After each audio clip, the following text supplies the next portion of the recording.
Now, I would have to say that I'm somewhat flattered that guilters take the time to write to me, to make comments.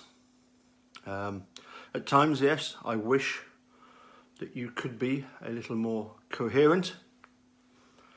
But hey, let's not be too disparaging on the afflicted.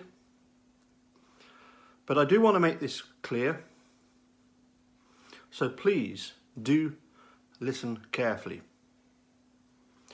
Back in 1985, Stephen Avery, who was well known to Manitowoc Sheriff's Department, was arrested for the attack on Penny Bernstein. Now, Tom Bergman of the police department immediately realised that they had got the wrong person, but was told, no, we're the Sheriff's Department, we've got authority on this, you go back to doing what you do and we'll just carry on doing what we do. We also hear that staff at the District Attorney's office tried to explain to Dennis Vogel that you've got the wrong guy.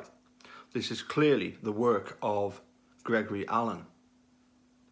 And of course, once Stephen Avery has been wrongfully convicted, even Penny herself questions the Sheriff's Department, questions Tom Kasurik following a phone call that she had received. And again is told, rest assured, we have got the right person. In 1995 or 96, a phone call comes into the Sheriff's Department. What do? They sit on it. Does that not remind us of the wheels of injustice that turn within the Wisconsin Department of Justice? We've just seen countless examples of that in the reports of the Ken Kratz Sweaty Prize sexting career, and more to come. Of course, though, eventually in 2003 he is exonerated. So the question is asked, well, how did this miscarriage of justice occur in the first place? Peg likes a lager, declared that nobody was really to blame and it was merely a lack of communication. However, once the phone call is discovered, as Steve Glynn and Walt Kelly put it, there is substantial meat on the bones of it being a deliberate wrongful conviction. And so the civil suit takes a huge hike up to $36 million. As a result of that, 14 years ago yesterday, Teresa Halbach disappeared. Eventually, she was reported missing several days later, and as many of us have heard, it would seem that the phone call to the Sheriff's Department was rather subdued. Now, I can't help thinking that a lot of this detail is gone over in a very, very rapid way during Making a Murderer. Do I think that Laura and Moira could have provided a lot more detail on this? Yes. I think we have discovered a lot more detail on this since Making a Murderer came out. Now, Mike Halbach refers to his sister in the past tense while she is only a missing person. This clearly shows he knows of her demise. Or does it? Because he then refers to the fact that the grieving process could last days, weeks, years. Could last days. I cannot explain why he would say the grieving process could last days. But here's a question. Did the Wisconsin journalists that heard Mike Halbach say that, did they immediately alert the investigators about what he just said? As I've said before, in the Soham murders, Maxine Carr, Ian Huntley, were immediately identified by the journalists reporting to the police that Maxine Carr had referred to one of the girls in the past tense. And if the Wisconsin journalists, if any of them had gone, we don't know, but if some of them did go to the investigators, Bert and Ernie, to question what Mike Halbach has said, did they go and ask? We don't know. But of course, remember this, that Mike Halbach was prepared by Ken Kratz over what he was to say. Again, should Laura and Moira have highlighted more what was going on? I think they should. I think that's a huge, huge red flag.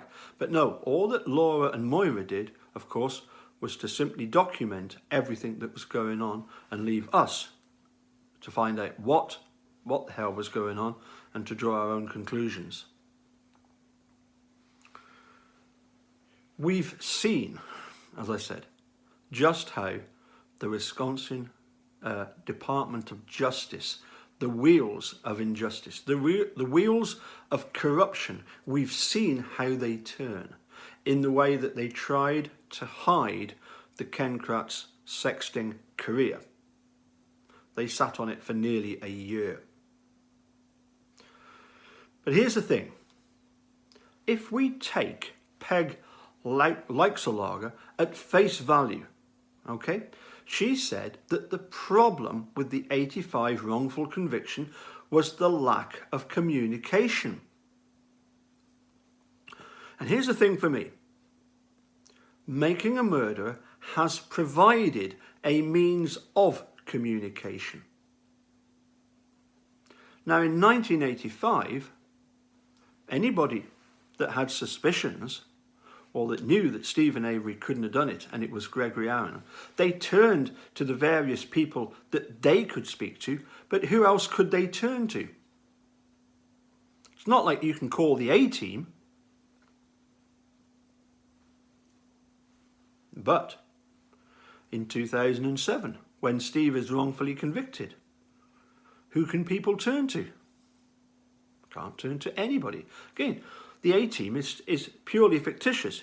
You can't call them up and get them to rectify this obvious miscarriage of justice. It wasn't until December of 2015 that finally communications started to begin. So, I got a message, a comment earlier today. Thank you, Woody Woodpecker Woody.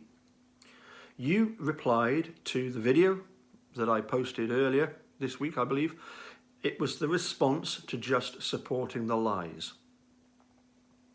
And here's the crux of the matter. For me, Mike Halbach needs to be asked as part of this communications process, what did you mean by a grieving process when Teresa was only missing?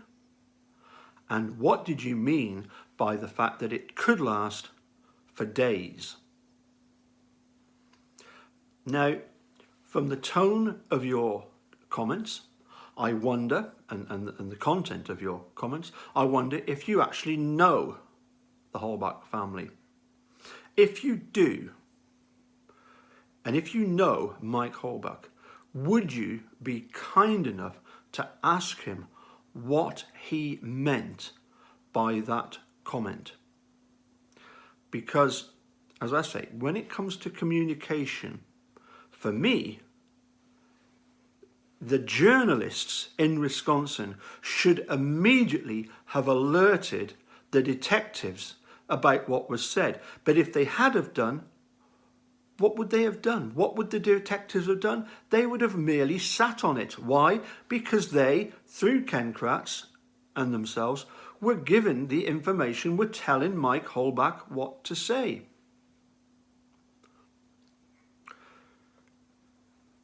But I have no explanation as to why Mike Halbach would say that a grieving process could last days. This is obviously most disturbing.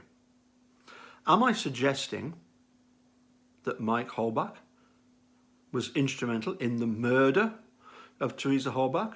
No, most definitely not. But what I am asking is, please tell us exactly what you meant by those comments. I cannot put it any simpler than that. Thank you for your attention. As I say, if you do have the opportunity to talk to Mike, it would be most appreciated.